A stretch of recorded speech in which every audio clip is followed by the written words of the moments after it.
This is Empowered Human Academy. Welcome home. It almost seems like perfectly aligned when you step into your power, other things have a way of naturally falling into place. This is about love. This is about light. This is about the idea that you have everything you will ever need. And this life of yours, this is where you grow, you expand, and you remember who you really are. I'm Abe. I'm Isaac.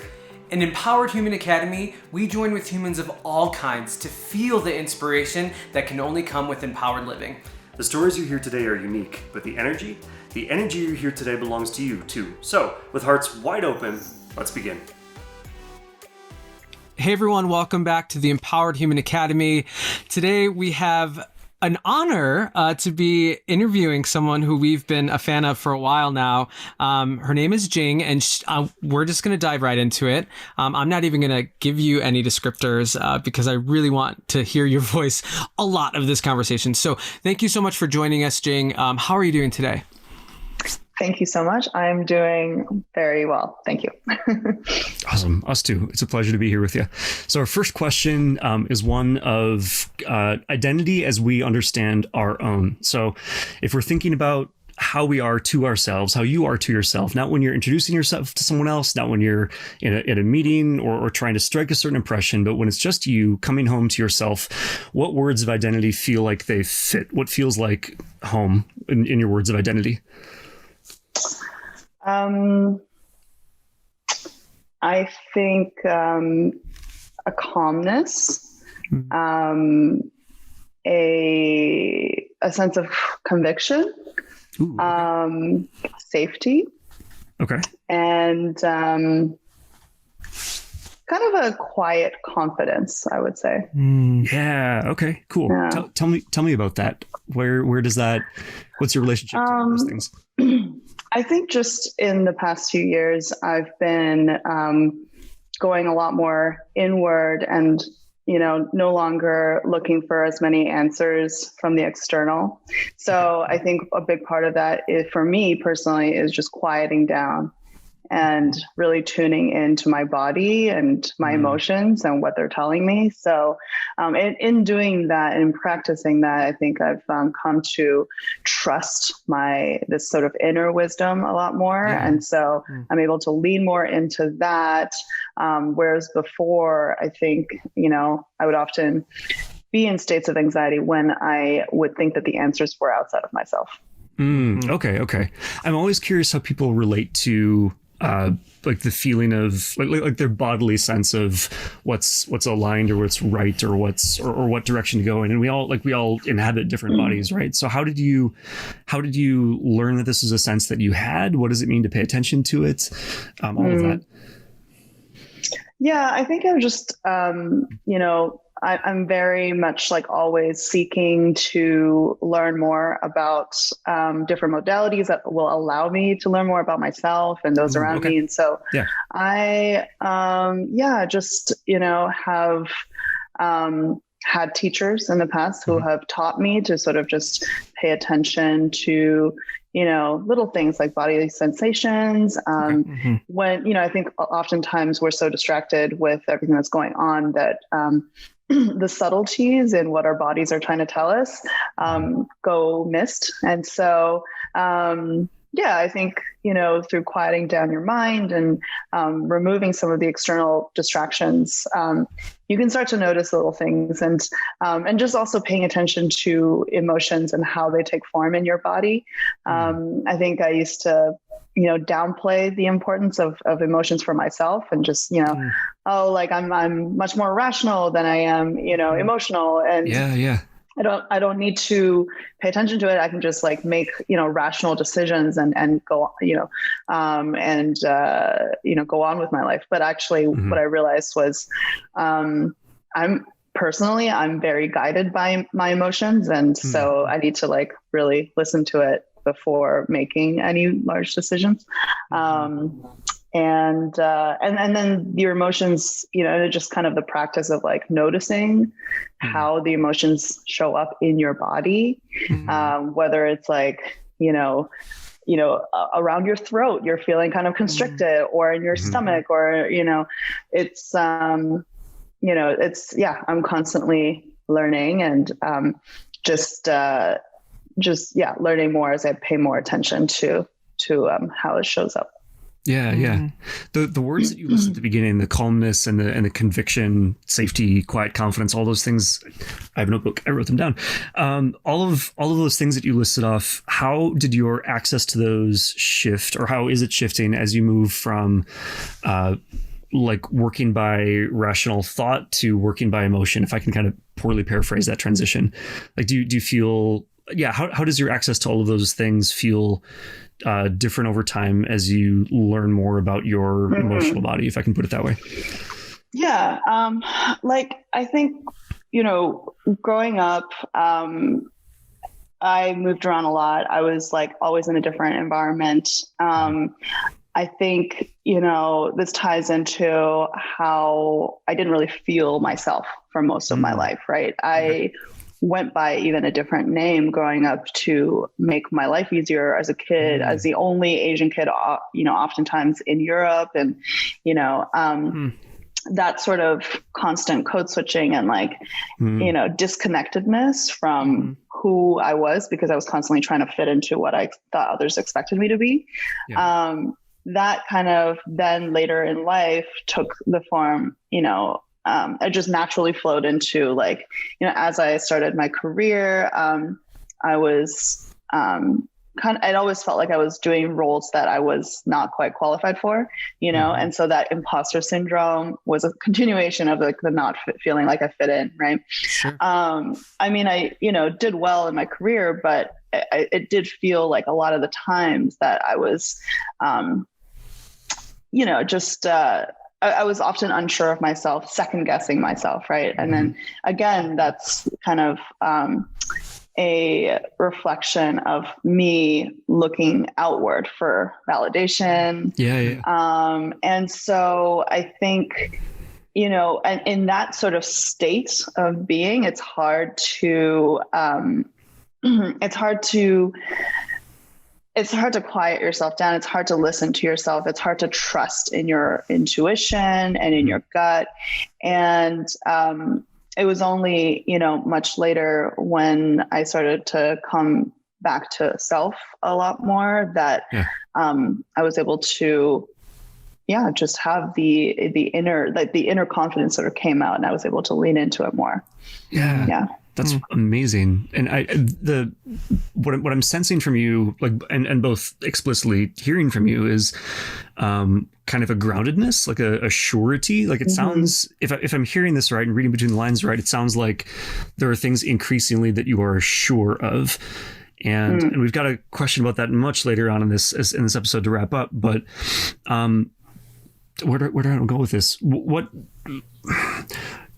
did it become important to you at some point to start becoming sure, or was that kind of a side effect of the process, or was that a target? Like the certainty piece, like the groundedness, like so many people are looking for that.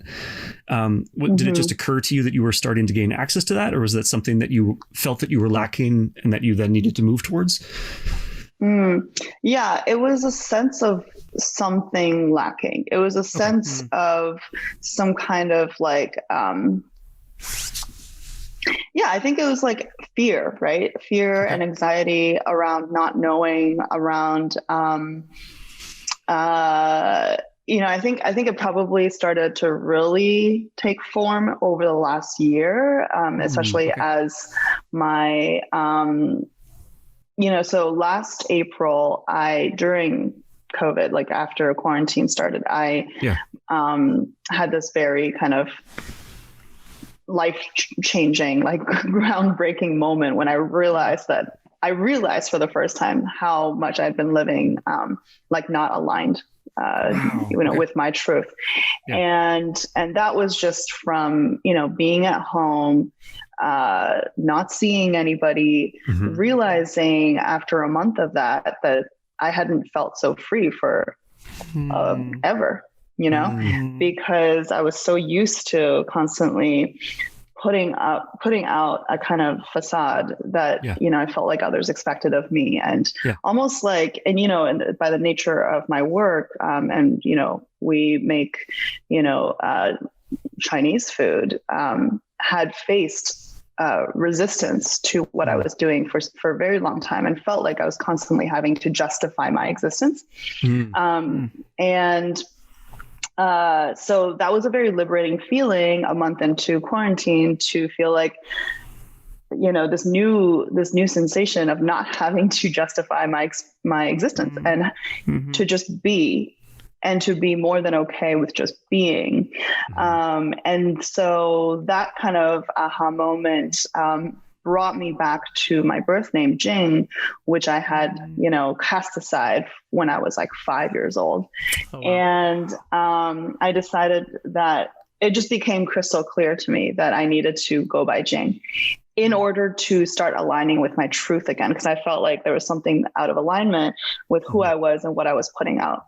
And but I knew that was just like the first step. Like you can't just erase a lifetime of like not being connected to yourself by changing your name in one day. And so I think that was kind of a moment, that was the beginning of like the next steps that I was going to take.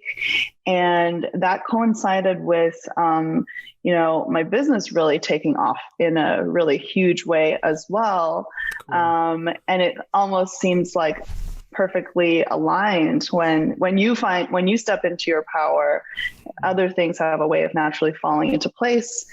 And the business really just like, grew tenfold after that.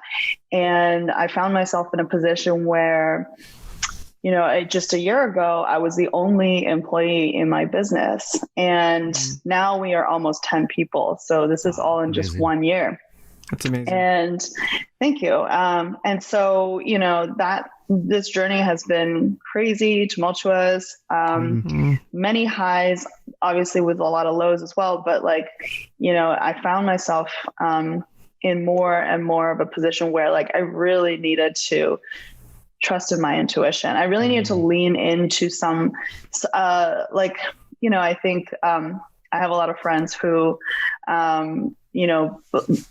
have like relationships with their spiritual guides. And at the time I was like, I don't know who my spiritual guides are. I don't know. Like, I don't think I'm connected enough or tapped in enough. I have a meditation practice, but it's not, especially as I've been building this business, I haven't been super, dedicated to it. And so I felt like I was missing this sort of connection. And I wanted to tune in more. And so, and so that was kind of the process of me like really seeking answers and like trying to figure it out. During that process, I actually learned to tap into the voice in myself. And that, I realized was my guide who was around all along. So, I love that. What did that sense of freedom or that state of freedom feel like after living so long, kind of repressed in a lot of ways? Yeah, it really did feel like, a release, like, it was like kind of a tightness before a constant, like,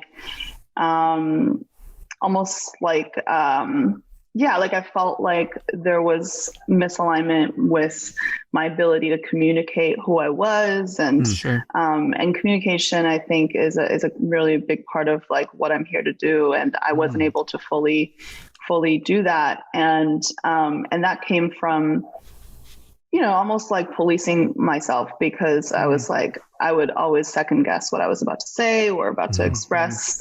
I felt like, there was a contraction that was released, and just more of freeness and openness. And when I did that, it felt like people responded much more, and it resonated. My words resonated a lot more with people. Because then in November, when we did, when we launched a rebrand, I actually told my story of like finding self through my birth name. And, it was a very, very specific, very, specific, personal story that I was reluctant to share, because of how vulnerable that made me. But I did. And, the amount of support and also just messages from people who said that it resonated with them, and they weren't Asian, they weren't Chinese, they had, never even experienced anything like that, but they felt what that, what the feeling of seeking belonging, and they know what that feels like. Right. And so I felt like when I was in my truth, it opened up a portal for so many more people to connect to me and to that. I love that language for it. A portal for yeah, that. For sure. I'm curious about that which felt vulnerable and how it feels now. Like, not that any of us are done with our journeys, right? But having, just taking, for example, that story about like sharing the story of your relationship to your own birth name. On the other side of having shared that, how does it feel now? Like, you came from a place of like, this feels vulnerable, maybe risky. I don't want to put words in your mouth here. How does it feel now, having shared it, having gotten a community response? What's your relationship to that story now? I feel like it's just a part of me now. It's not, I feel like the change is like a shift in attitude. I definitely, I think whereas before it was really kind of on the defensive, because I felt like I was constantly defending something, defending my right to exist, defending, defending this like person that I thought I was, or was putting out, the facade I was putting out, when I didn't actually know who I was inside. And so when that shifted, it was like almost like the like it was just like the air came back into the room or something. Like it was just like I all of a sudden could stand my ground, and that was just it. Like I was just able to be, right. And so it was kind of like, we're here, I'm here, I'm not going anywhere, and this is who I am, and this is what I have to say. And so, you saw that, I think, in my company as well. Whereas we used to, we because of what we do, we get a lot of, racist comments sometimes, like people, and instead of, being on the defensive and like kind of over explaining ourselves, now we're just like, we kind of hold up a mirror and we're like, well, why do you believe the things that you believe? And like examine that. And we do it in a playful way, because at the end of the day, that's the only thing you can be, is just take it lightheartedly. And, and hopefully along the way, you do change some minds along the way. But, it's no longer our MO to, change everybody's minds. It's just like, you can believe what you believe, but we're here to stay, and this is what we have to say, kind of thing. So, yeah. I love that embodiment and groundedness in that, like, hey, this is who we are, take it or leave it. We'll educate you, or like, we'll just share more of who we are, but I'm not changing because you don't identify or don't like what I'm doing, which comes from a sense of confidence. You mentioned a bit after, last April, where you changed your name or started going by your original name. You said it wasn't like an initial, it didn't like automatically change overnight. I'm curious what that kind of ramp up to a state of confidence that you are at now. Like, what did it look like? Maybe some specific examples for people who might be going through the same thing in their own life. What did that look like for you in terms of like gaining that confidence? Was it like looking in the mirror every day and saying it out loud, or introducing yourself to new people, by your name? Or what did that embodiment process look like for you? That's a good question. I think it's such a personal thing for everybody, and it's probably different for everyone. I just, I think I was actively like paying attention to that voice in my head that like kind of, in the past, like would really care about what people thought of me, and I was just paying attention to that and trying to release that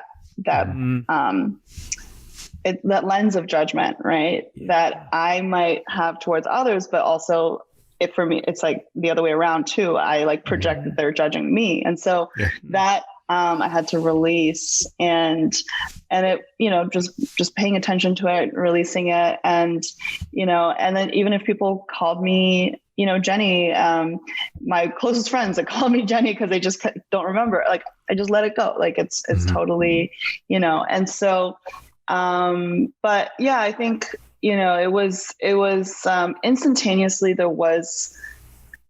I felt different, like you, I think there's so much in a name, like there's so much that, so much of identity that's tied to a name. So when you say goodbye to a name you use for like 25 plus years, it's pretty major. And, I think it's also just like embodying the new person that you are. And like, sometimes I do stop and think like, what would Jing do here? I think Jenny would have done this, but what would Jing do here? And, Jing is somebody who is sure of her place in the world and, does not answer to others, but cares for others, but, cares for herself. And so, I make decisions guided by that, I think. And so that's definitely been, I think, a key. And then it just takes time. I think it's also practice. Like one of the things I mentioned that I felt like I struggled with all my life is kind of aligning, my throat chakra to be able to feel like, I was aligning my truth. And I started just by practicing, writing more. I think expression is something that I think, like I mentioned, I think I'm here to do. And I'm doing it through different ways, through my business, through, my interpersonal relationships. And for the longest time, I've held back on that front. Right. Yeah. And I recognize the value I could bring to people if I was more open. And the value I bring to myself just by creating those connections. And so practice. And for me, I was always super introverted and, I'm a pretty, insular person, as in I can do a lot by myself. But just the practice of like opening up and, that took time. I think, it's taken me a full year and I'm still learning. I love the practice, and I love like what you were talking about you became aware of the thoughts as you were intentionally moving with this new identity, and the word awareness comes to my mind, because if we're not aware of even these intrusive thoughts or thoughts of progress that we want to make, like I think it's really important for people to kind of be aware of their own lack of awareness or intention to get better at their own awareness. So I love that. I'm curious about the not the side play, but like this is happening in your personal relationship with yourself, your sense of identity. And meanwhile, your business is expanding tenfold. Congratulations, by the way. That's super cool. Thank you. Yeah. a lot of our friends have bought Fly By Jing. Definitely pass it along.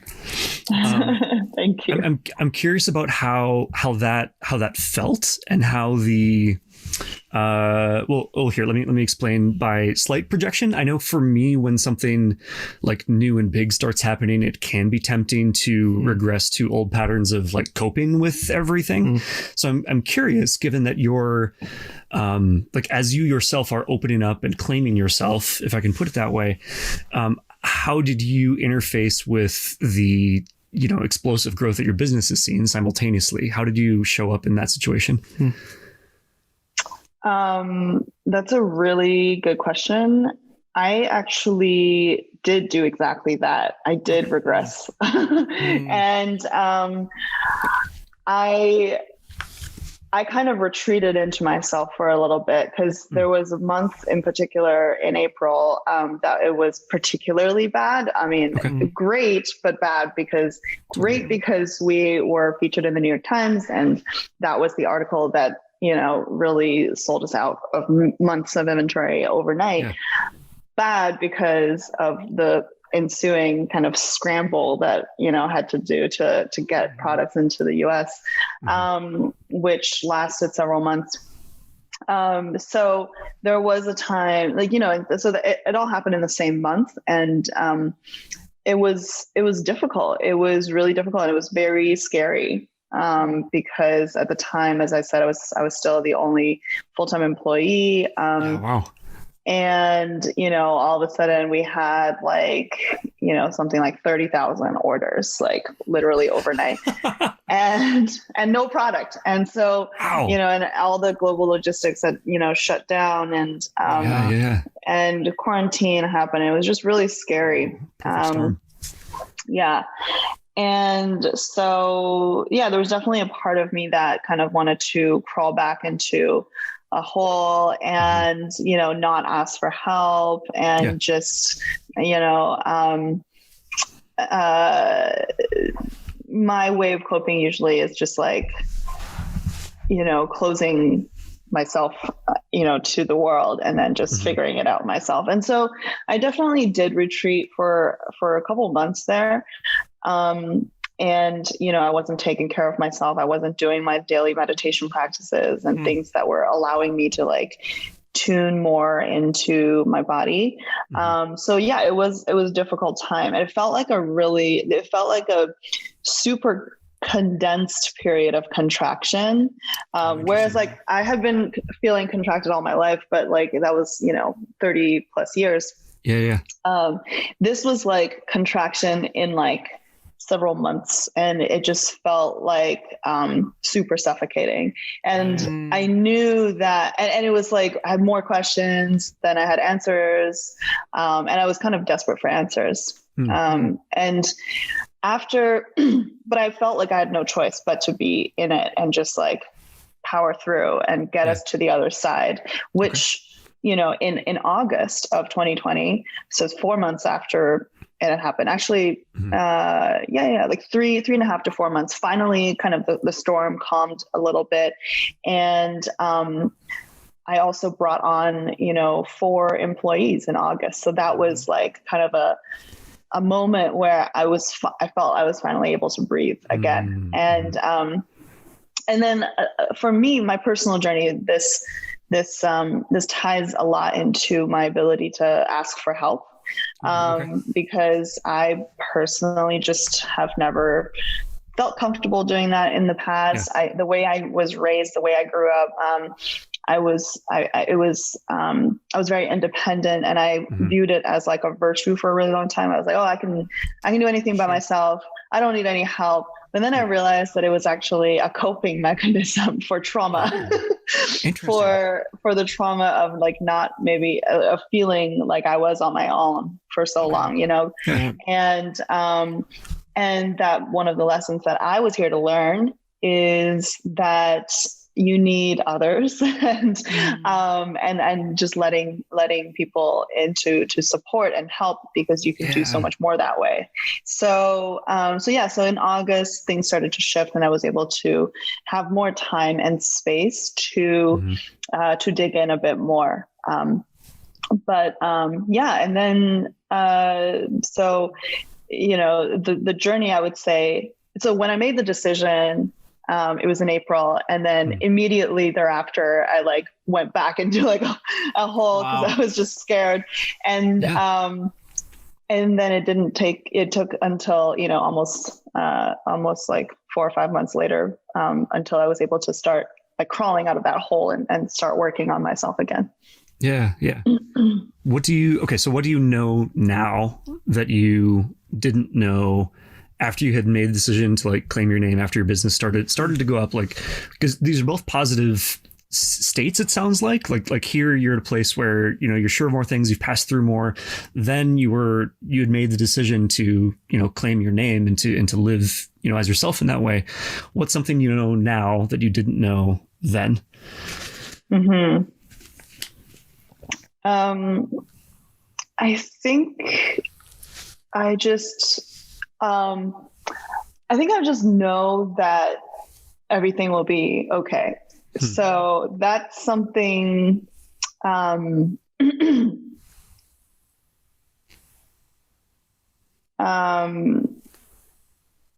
I know that I can trust myself and what I think is the right thing to do.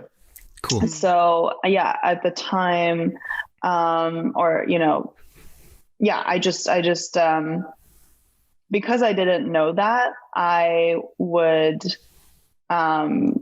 make decisions out of a fear, out of like the sense of lack, that we, because there's limited resources, so we have to deploy our resources in this way. Because there's not enough to go around, I have to save and do this. And it prevented me from thinking big because the option wasn't even there. It didn't seem like it was even there. And I think, that just that eventual way that I was able to adopt trust in the process. Because like when I looked back, I realized every step of the way was perfect leading up to where I am now. Right. And so it's, you can look back and see that, but it's often hard to see that when you're in that moment. Right. Totally. So just trusting the process made such a difference. Yeah. Again, I love kind of transitional questions because I feel like if you look back at last year, it's like April, 5 months of like in your thing, and then you were in a new place in August. And I'm curious, like, again, what was the catalyst for you to kind of crawl back out into the world, essentially outside of yourself, to in a state that was, you mentioned hiring for more people. What was the catalyst to change to get you into a place where you were ready for that?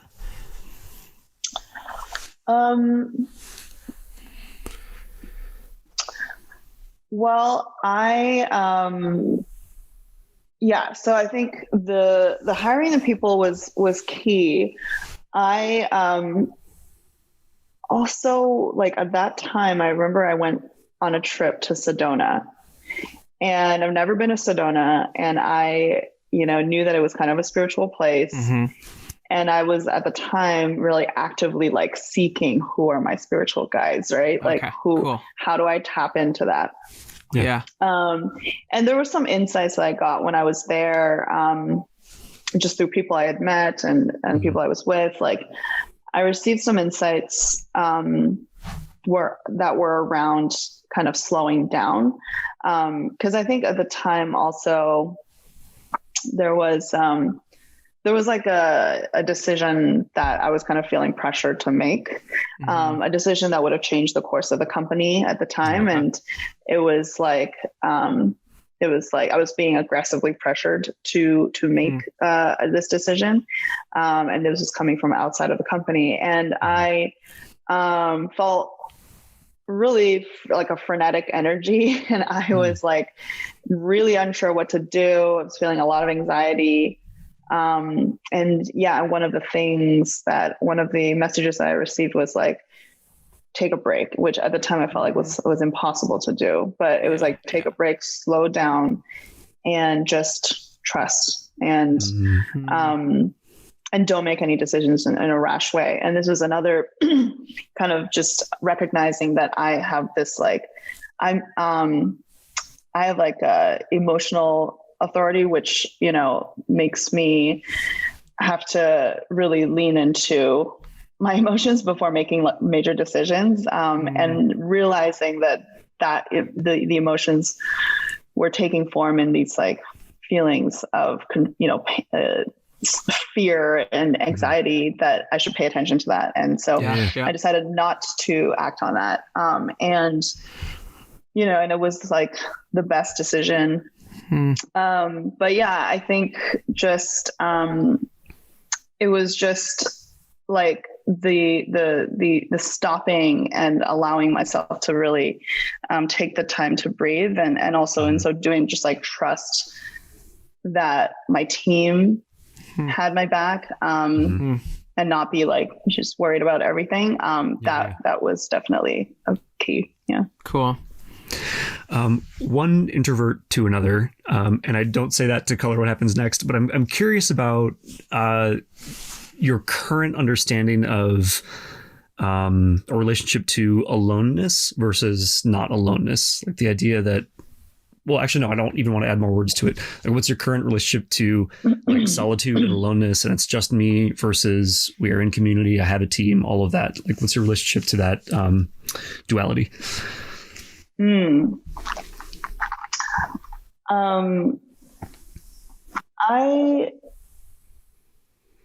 I think that I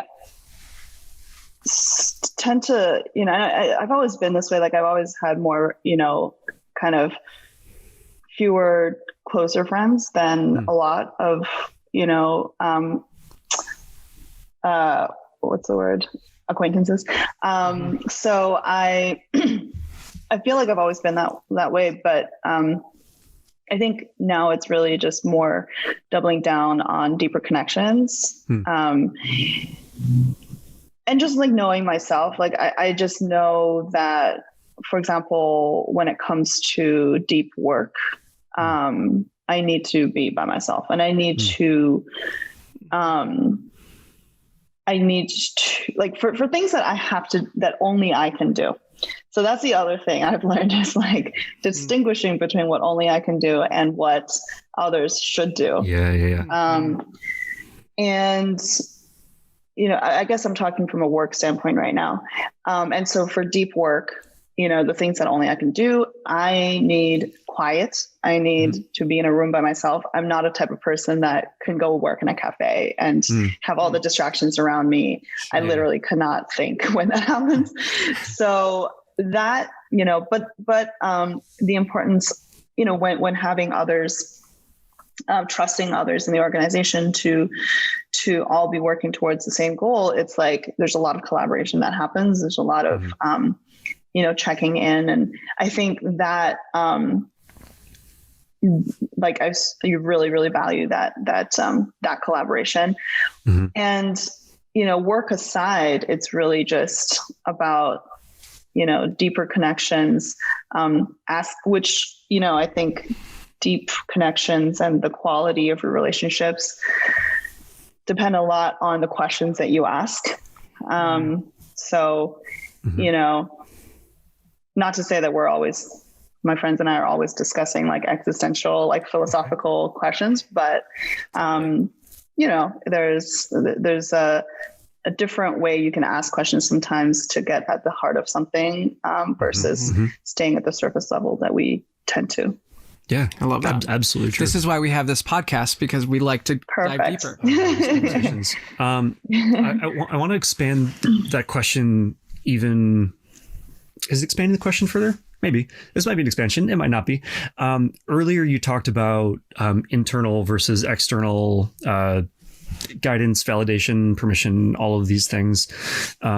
Given what I'm hearing as your increasing reliance and certainty and surety and safety in internal guidance and knowingness, what role does the external have in your life right now?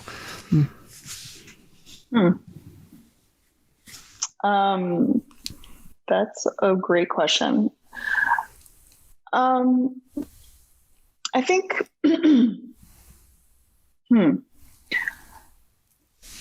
I think I think that, I look at the external world as, community, right? Like it's no longer, the outside world versus me, but more, how can I, be a better, member of this community that I'm a part of, and how can I contribute to it, right? And whether it's like my team, and I think one of the best parts of the By Jing team is just the culture that we all share, and like the values we all share. And it's been a really special experience building this team. And that what I realized, like in hindsight, also after I had hired all these people, was that I had hired them based on intuition. But when we did like these personality assessment tests and everything, a lot of people shared common traits, and they are all around helping, I don't know if you're, familiar with Enneagram. Yeah. Yeah. So every single person on my team has like helper in their top 3 numbers.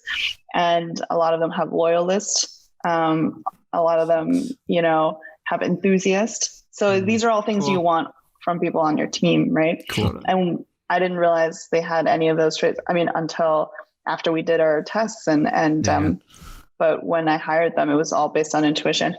Cool. So, so I guess, being a part of this greater team that we have, and how do I show up for them? Yeah. And, how do we show up for each other? How do we show up as a company to the world outside? Actually, yesterday, we, for AAPI month, we actually launched a collaboration with an Asian artist who designed this beautiful tote bag. And part of the proceeds are going towards FIGS, which is an organization in New York that is working to combat like food insecurity.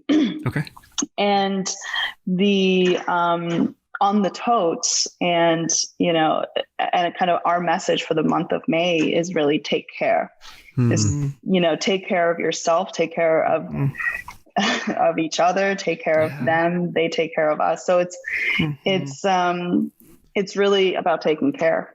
Yeah. And I feel like what you were talking about earlier, starting from the inside, then like starting from the inside, making decisions, and then, going about your day, business, whatever.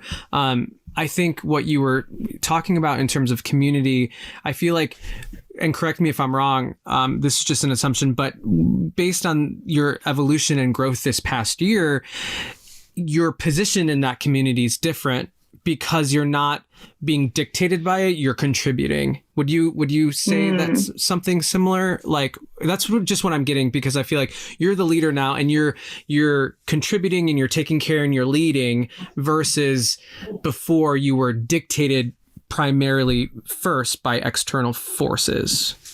Would that be right or no? Yes, for sure. Exactly. So whereas before we,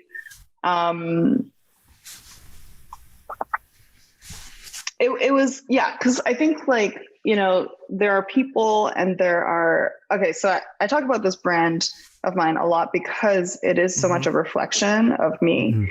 It's a very personal story that I've had, and it's a very personal brand because it follows my story. And so, it's, so they're just like brands can be different, like people, obviously I have different approaches to things. And I think that, there are, I would consider myself and the company a very mission driven, right? Like we are here to do something.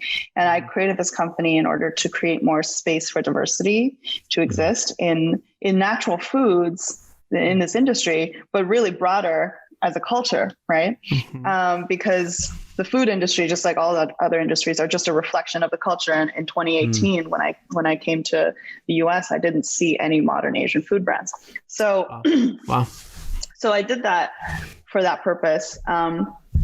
So we're here for that mission, but I think that there are many others, and people and brands who are who are in this same arena, working on the same mission, but do it in many different ways. So there are some that are a lot more vocal than me, a lot of people who, when an event happens, are like first to comment, to provide their thoughts, which are, very valuable. I personally, my way of, I take more time to process. And, I think in the same way, the brand, we are fighting a lot of, prejudices and a lot of like kind of ways that people want to put us into buckets, want to categorize us in a certain way. Like, oh, you're Chinese sauce, so you must be cheap, or you're Chinese sauce, so you must be low quality, or, or like I've had a Chinese sauce once and this is not what that was. And so therefore this is not a Chinese sauce. So like, there's a lot of this type of stuff that goes on. And so a lot of our work is actually in education, right? It's like, actually, there's thousands of different kinds of Chinese sauces, and we're just one of them, right? And this is what makes us who we are. So this is why it's not traditional, but personal. Yeah.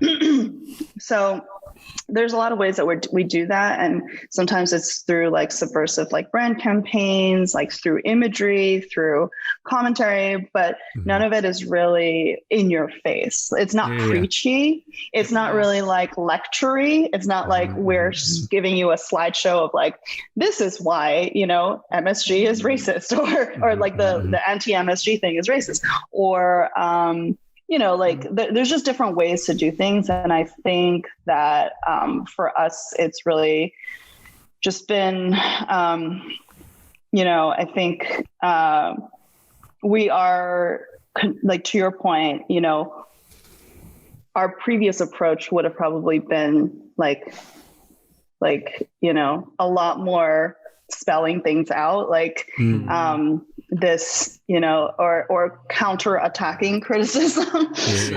Now it's kind of like, actually, we're just trying to contribute. Like, we're trying to contribute like a new way, a new perspective, or what we're contributing is really like bridging cultures, hopefully, but doing so in a way that, oftentimes like people don't want medicine, right? But you gotta sugarcoat that medicine sometimes for it to go down, and do it.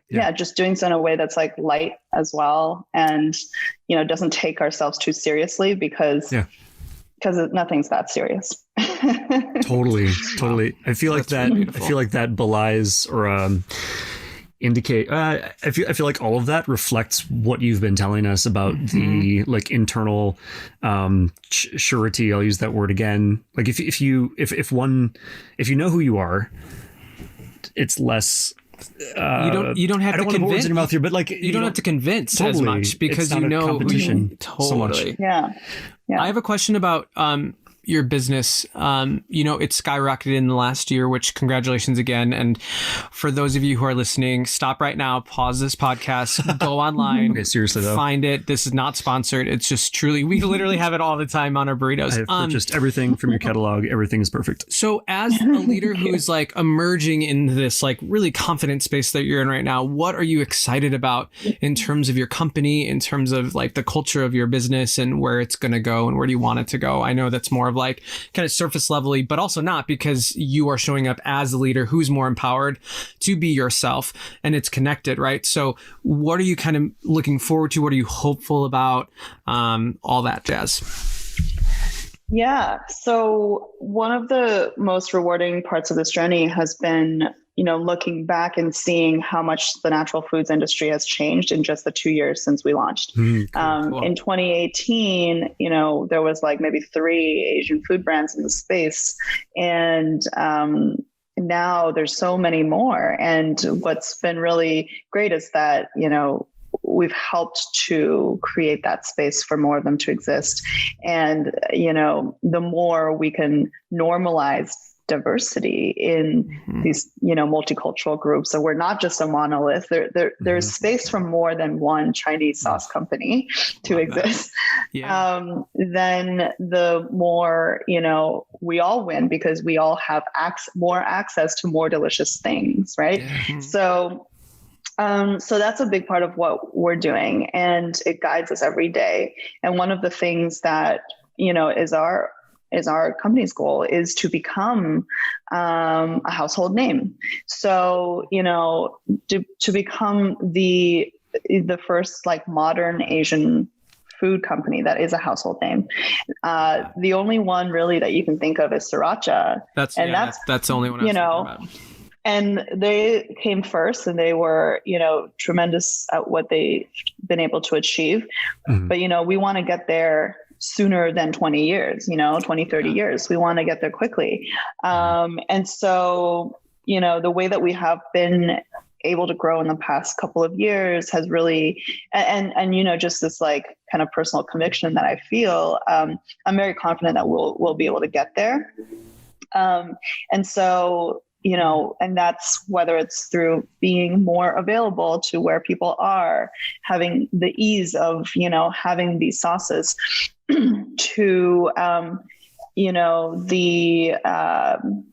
the product mix, like, making it even easier for people to enjoy these sauces. So whether it's like through food products or, kind of meals and whatever else that we might do, to just, make it easier for people to enjoy these flavors. And that's kind of the cornerstone of our brand, is that we never, and I think it's why our audience and our customers are such a broad and very kind of a broad, cross-section of the US demographic. We don't over-index in any group because since we launched, we've just been all about we want you to incorporate these products into your life as it is. We don't want you to change or, feel like you have to make a Sichuan dinner and have to use these products on mapo tofu. Only use it on Chinese takeout. No, like put it on your avocado toast, put it on your sweet green salad, put it on your ice cream. That's so funny. We put it on our sweet green salad every day, and also our breakfast burritos that we eat probably 4 times a week. It's great. Yes. So exactly. So we've been encouraging in that sense, like with our marketing since the very beginning. And I think that's just our philosophy. It's like, we've got to break down the barriers that exist that prevent people from that make people, fear, or, whether it's a food, a culture, or it's people, right? So like, how do you kind of break those barriers down? Yeah, totally. So cool. Yeah. So powerful. I feel so compelled by this. Awesome. I'm excited. I'm so excited to see where all this goes. We have to wrap up in a few minutes here, but we have a couple questions. But before we do, a couple of times you've kind of alluded to the thing that you are here to do. What are you here to do? Well, I'm still figuring. I'm still figuring it out. I think that. I think I know from a combination of like listening to myself and listening to, and also my human design. I don't know if you guys know about, human. Yeah. So my human design chart, and then also just various kind of teachers I've had. And I think that, so in human design, I'm a manifester. And so a lot of what I'm here, are you as well? Okay, nice. And so I think I have a lot of insight just gathered through this life and past lives, maybe that totally. I'm kind of, putting into visions that then, for the people around me or my team to, to kind of help to guide us all. And I think a big part of that is being able to express what that vision is. So communication in all its forms. I'm doing a lot more writing these days. Cool. Actually working on a cookbook. Nice. I love it. So just like, exploring that a bit more, because I think I haven't been tuned in or aligned in that way for most of my life. So it really just feels like I'm being reborn and figuring it all out now. What a beautiful space to be in, this state of being reborn, because like I can't imagine what's going to happen in your life and also in your business in this state, because it's so much more powerful when we allow ourselves to identify and embody our true self, right? Like you were talking about, and I'm really excited. So we end off each podcast with 2 questions. And the first of those 2 questions is, what does an empowered Jing look like and feel like?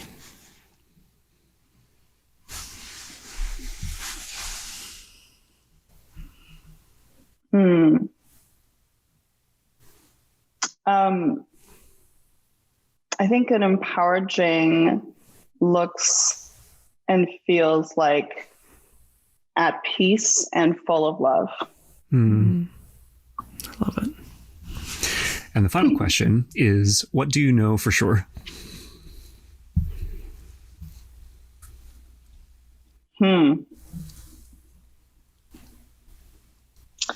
That everything is just as it should be. Awesome. Jing, thank you so much for your time. Thank you, guys. You're incredibly cool. And what you're doing and the journey that you're on is singularly yours. And also I know that a lot of people are going to hear this and feel resonance and feel connection. So thank you for sharing of yourself over the last hour. I really value and appreciate your time. And for those of you who are listening, go check out Jing's Instagram, By Jing, and look at the New York Times article. I mean, there's just so much out there about the amazing work that Jing and her team are doing. So yeah, real essence. Real powerful. Let's be on the cover of Vogue together one day, okay? All 3 of us. Let's do it. All the covers. Yes, I love it. Jing, thank you so much for your time. And we can't wait to see what you do next. Thank you so much for having me. Cheers. This podcast is the work of Lightward, our company, named for that toward the light direction which informs every single thing that we do, including money, which means, like everything else, the way we earn revenue is not based on industry norms. It's based on what feels deeply right and aligned by passing through the door that feels like it has more behind it, not less. And the way we keep this podcast going is all Lightward. It's pay what feels good. It's an exchange of value between you and us. We're keeping conventional podcast advertising totally out of this. And here's how Pay What Feels Good works. We give you this episode because it feels good to do so. And you consider, honestly, what number of dollars this episode is genuinely worth to you. I do not care if that's $3, $1,000, or literally $0 and a heart emoji, as long as that trade genuinely makes your day better. And the energy there is the entire point. That is what we're building our business on. No advertisers, no selling your attention, just you and us, trading value in a way that builds us both up. So whatever the number, when you're done listening, head to empoweredhumanacademy.com and hit the Pay What Feels Good button. We use this policy across all of our company's work, and I'm really excited to bring it here to the world of podcasts. This is us voting for the world that we want to see. Thank you for being here.